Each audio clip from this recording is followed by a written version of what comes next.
Hello friends, welcome to the end of this course. I'll just go through the summary, like what all things we have learned. So first we started with DevSecOps, what is DevSecOps and how like we can shift left the security part as far as possible for the whole from doing the security testing at the end of the software development lifecycle.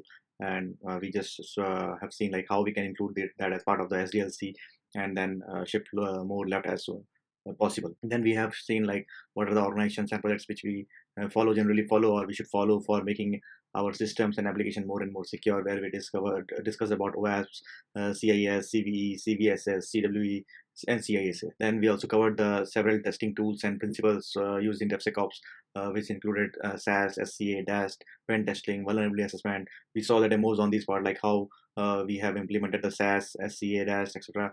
for various kind of applications. We have accessed the vulnerability and we have seen like what is it about, how to fix it, and how to avoid it. So all those things we have covered, including the best practices to be followed.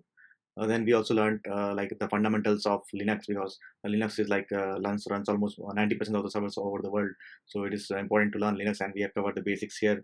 Then we saw like how to use CIS controls and benchmarks with Linux, and similarly, we use a containerization tool called Docker, which is very popular nowadays based on the microservices architecture. So we also covered the security part with Docker. Then we saw like how to configure infrastructure using infrastructure as a code. So basically, we use Terraform, and we also saw the how to use Terraform in a secure manner and make the secure configurations.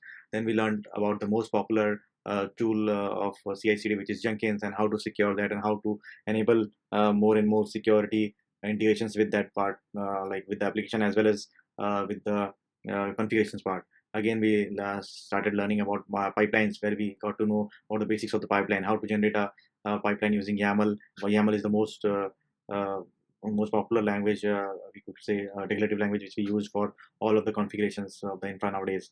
And we also learned about the DevSecOps pipeline here at the last part.